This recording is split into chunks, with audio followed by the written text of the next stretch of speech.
নমস্কার বন্ধুরা। আশা করি আপনারা সবাই ভালো আছেন এবং সুস্থ আছেন। আপনাদের কি মনে হয় আমাকে একটু জানান। ভারতবর্ষ যে কিছুদিন ধরে বিভিন্ন জায়গাতে মক ড্রিল করছে, কখনো, কখনো নোটিম জারি করছে, বিভিন্ন মিলিটারি এক্সারসাইজ করছে। আর এখন জাস্ট রিসেন্টলি জানা যাচ্ছে যে প্রত্যেক কটা কিছু, কিছু জায়গাতে প্রত্যেক কটা জনগণের কাছে এমার্জেন্সি মেসেজও গেছে এবং সেখানে কিছু কথাবার্তা লেখা আছে যে এটা একটা এমার্জেন্সি মেসেজ এবং তার সাথে এটাও লেখা আছে যে এটা কোনো ট্রায়াল চলছে। মানে মেসেজটা পাঠানোর জন্য। কিন্তু ভারত সরকার এই ধরনের পদক্ষেপ কেন নিচ্ছে? আমাদের র ইন্টেলিজেন্স কি এমন কিছু জিনিস জানতে পেরেছে যার মাধ্যমে হয়তো তারা এটা প্রিডিক্ট করছে যে সামনে কোনো একটা যুদ্ধ বা এমন কোনো ইভেন্ট ঘটতে চলেছে যার জন্য ভারত সরকার আগে থেকে প্রস্তুতি নিচ্ছে এবং তার জনগণকেও প্রস্তুত করার জন্য বিভিন্ন ধরনের পদ্ধতি অবলম্বন করছে। আমি বেশি কথা না বাড়িয়ে আপনাদের একবার প্রথমে এই নিউজ আর্টিকেলের ওপর একটু ফোকাস করতে বলবো। এখানে কি লেখা আছে একবার পড়ুন। Emergency severe alert as emergency system tested.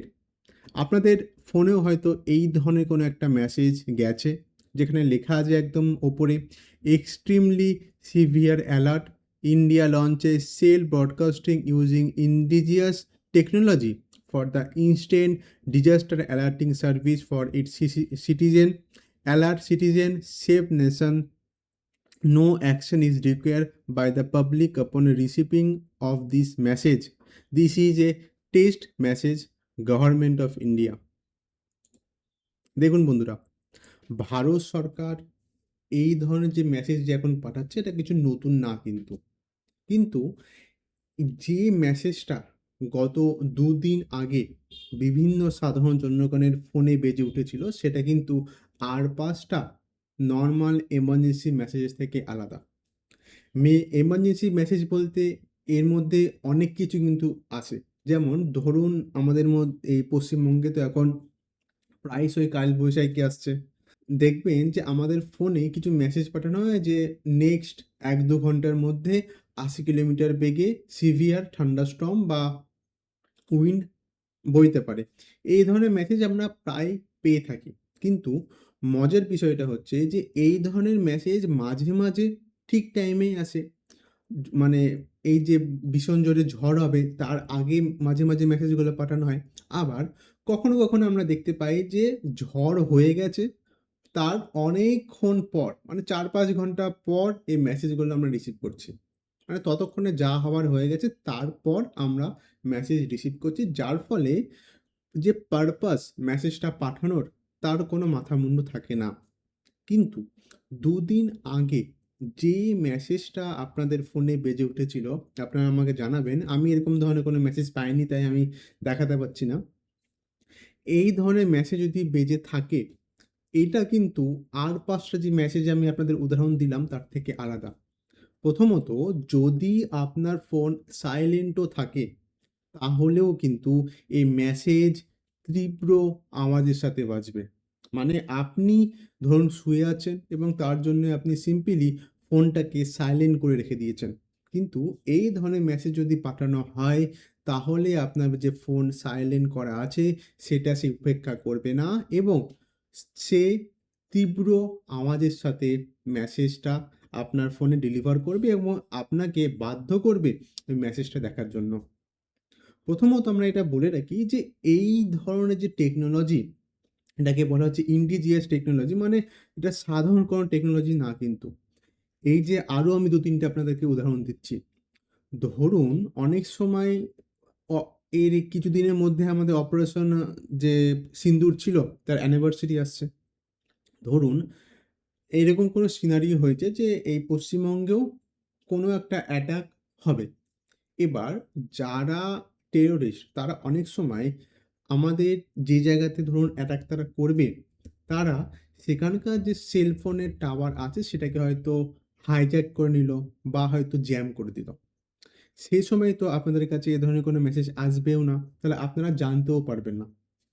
তখনও কিন্তু এই যে ইন্টেলিজেন্স টেকনোলজি সেটা কিন্তু একদম পুরোপুরি ঠিকমতো কাজ করবে যদি কেউ ওই সেল টাওয়ারটাকে জ্যাম করে থাকলেও।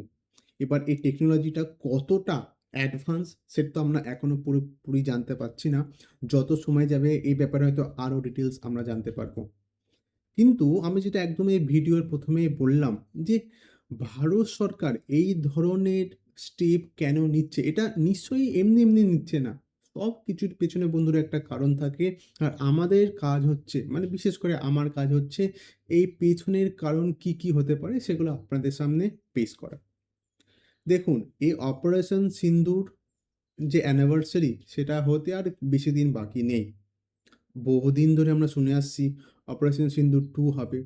আমাদের আশেপাশে যে যুদ্ধ আবহাওয়া চলছে, এই যে আমেরিকা আর ইরানের মধ্যে, এমন কিছু নতুন জিনিস হবে না যে যদি ভারতবর্ষ আবার অপারেশন সিন্দুর 2 চালু করে দেয়। আর সেই জন্যই হয়তো আমরা প্রায়শই এটাও জানতে পারছি যে দিল্লিতে মক ড্রিল চলছে।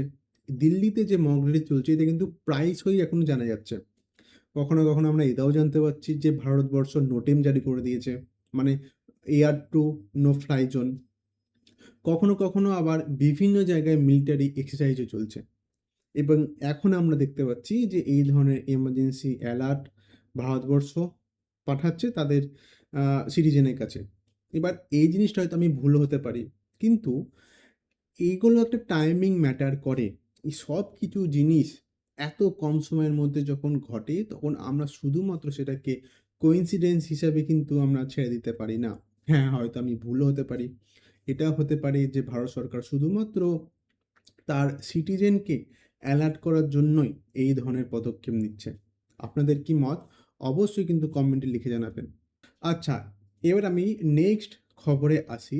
১ম এ আমি আপনাদেরকে নিউজ হেডলাইনটা একবার ভালো করে দেখিয়ে দিই, তাহলে আপনারাও পরিষ্কার বুঝতে পারবেন আমি কি ব্যাপারে কথা বলছি। জানা যাচ্ছে যে Japan is sharing it's guarded Mogami warship design with India. হ্যাঁ বন্ধুরা, জানা যাচ্ছে যে জাপানের তরফ থেকে তাদের একটা খুবই অ্যাডভান্স ওয়ারশিপ আছে। তার ডিজাইনটা তারা ইন্ডিয়ার সাথে শেয়ার করবে এবং শুধু ইন্ডিয়ায় নয়, তার সাথে তারা অস্ট্রেলিয়ার সাথেও তারা শেয়ার করবে। কিন্তু কথা হচ্ছে এর পেছনে এজেন্ডাটা কী? আমি ১ম এ ভারতের দিক থেকে একটু বলে দিই যে এই ডিজাইনটা শেয়ার করলে ভারতবর্ষের জন্য কি ভালো জিনিস হতে চলেছে। অবশ্যই যেহেতু এই পুরো ওয়ারশিপটা ভারতবর্ষেই তৈরি হবে এবং শুধুমাত্র টেকনোলজি এবং গাইডেন্সটা জাপানের তরফ থেকে আসবে, তাই আমরা এক তরফ থেকে বলতে পারি যে এটা কিন্তু পুরোপুরি মেক ইন ইন্ডিয়া, এই যে জিনিসটা বহুকাল ধরে আমরা শুনে আসছি, এটাকে আরও বুস্ট করা হবে। অবশ্যই ভারতের যে নেভি, তাদের তরফ থেকেও আমরা যদি দেখি তাদের মানে আমাদের নেভি আরও বেশি শক্তিশালী হবে। আর অবশ্যই ভারতবর্ষ এবং জাপানের সাথে যে সম্পর্ক সেটা আরও মজবুত হবে। এবার এর পেছনে যে এজেন্ডাটা সেটা আমি আপনাদের সাথে এবার শেয়ার করব। দেখুন, আমরা ভালো মতোই জানি যে চায়না এমন একটা পর্যায়ে যাচ্ছে যে কখন তারা তাইওয়ানের ওপর অ্যাটাক করে দেবে তার কোনো ঠিক নেই। আর সে সময় জাপান অবশ্যই এগিয়ে আসবে আর আমেরিকাও এগিয়ে আসবে তাইওয়ানকে বাঁচানোর জন্য। তখন জাপান কিভাবে তাইওয়ানকে বাঁচাবে এবং এই যে প্যাসিফিক ওশান আছে সেটা কিভাবে তারা সিকিউর করবে, এই জন্যেই কিন্তু তারা এই ধরনের মানে ডিজাইন তারা ভারতবর্ষের সাথে শেয়ার করছে। দেখুন, যত ওয়ারশিপ বাড়বে না, ততই কিন্তু এই যে ওয়ারশিপটা আমি কথা বলছি, এটা যদি ভারতেও তৈরি হয় বা যদি অস্ট্রেলিয়াতেও তৈরি হয়, তাহলে যখন যুদ্ধ হবে, তখন এই ওয়ারশিপের অ্যামুনিশন বলুন বা রিপেয়ার করার জন্য যে যন্ত্রপাতি বলুন, সেটা কিন্তু আরও বেশি অ্যাভেলেবেল হয়ে যাবে।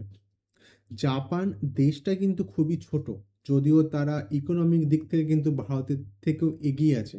কিন্তু তাদের দেশ ছোট হওয়ার জন্য, মানুষের সংখ্যা কম হওয়ার জন্য তারা কিন্তু সেই গতিতে কোনো জিনিসই প্রোডাকশন করতে পারবে না, যেই গতিতে ভারতবর্ষ করতে পারবে। আর এটাই হচ্ছে মেইন কারণ, যাতে করে জাপান এই যে ওয়ারশিপ এটা যত বেশি প্রডিউস করাতে পারবে অন্যান্য দেশে, ততই কিন্তু তাদের পক্ষেও একটা ভালো হবে। তাদের যে ওপেন এক্সপোর্ট সেটাও একটা বুস্ট হচ্ছে। আপনাদের কি মত? অবশ্যই কমেন্টে লিখে জানাবেন। এতক্ষণ পর্যন্ত যদি আমার এই ভিডিও দেখে থাকেন তাহলে অসংখ্য ধন্যবাদ। আবার দেখা হচ্ছে পরে কোনো এক ইম্পর্টেন্ট জিওপলিটিক্যাল নিউজের সাথে।